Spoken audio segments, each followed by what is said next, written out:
ल सुनाऊ एकादशमा अँ एउटा टमाटर आलु थियो अरे अँ आलु फेरि फर्स्टमा चरे अँ आलुको बाबाले सेबास यस्तै भन्दाखेरि आलु पछि चरे आलु होइन टमाटर पछि चरे अनि फेरि आलुलाई फेरि हान्दा आलु गुल्टे चरे अनि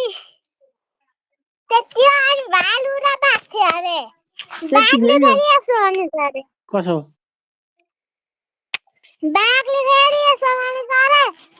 तँ फसुन्छ कि म फसुन्छु भनेको अरे बाघ फर्स्टमा चरे भालु फेरि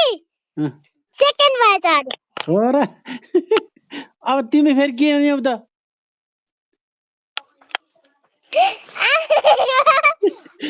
तिमी फेरि के हुने त स्कुलमा फर्स्ट हुन्छु कि थर्ड हुन्छु फर्स्ट हुन्छु कि थर्ड हुन्छु